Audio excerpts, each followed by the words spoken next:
इन रास्तों की मुसीबत एक हो तो बताऊं। एक तो इतनी पतली पगडंडी जिसपे चलना मुश्किल है, दोनों तरफ खाई है, मतलब चलने का सही रास्ता ना के बराबर है। पता नहीं आज पैर पीछे की तरफ क्यों लौट रहे हैं। मुझे पता ही नहीं था कि मुझे इतने काम आने वाले हैं, नहीं तो मैं 2-4 जोड़ी और रख लेती। मैं सिर्फ एक ही पेयर लेके आई हूँ और अब तो ये भी फट गए, चला नहीं जा रहा है बिल्कुल भी। इस गर्मी में ये बैग पूरा 1 क्विंटल का लग रहा है।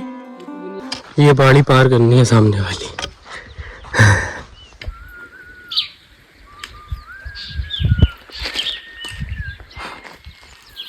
सीढ़ी में जा रहा हूँ। देखो आदिवासी लोग एक एक पहाड़ पे घर बना रखा है। एक ये जा रहा है, एक वो पहाड़ी बैठे, वो पहाड़ी बच्चे हैं, कुछ पहाड़ियों पे चलते हैं ऐसे नॉर्मल।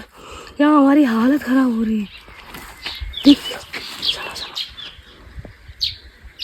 गाना गा रहा है सीटी में। रास्ते में चलते चलते मुझे मिला एक सेल बॉय जो पेड़ों की गोंद को नोच नोच कर पन्नी में भरकर परिक्रमा वासी को बेच रहा है ताकि वो लकड़ी को इजीली जला सके अगर वो जंगल में फंस जाए तो। ये गम मुझे काम आएगी कि पता नहीं, पर इतना लगता है कि इसे पैसे की बहुत ज्यादा जरूरत है। ये हमको, इसको क्या बोलते हैं, गुल।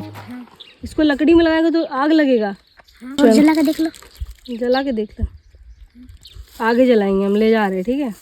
बाय। नर्मदे नर्मदे। खेरवानी कितनी दूर है अभी यहाँ से? 2 किलोमीटर।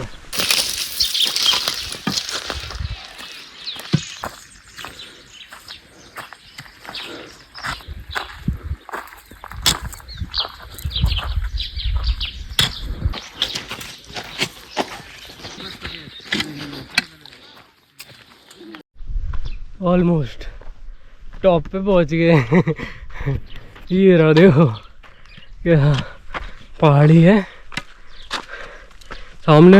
नीचे से देख के लग रहा था कोई दीवार खड़ी है सामने ऊंची सी, लेकिन फतेह कर ली है।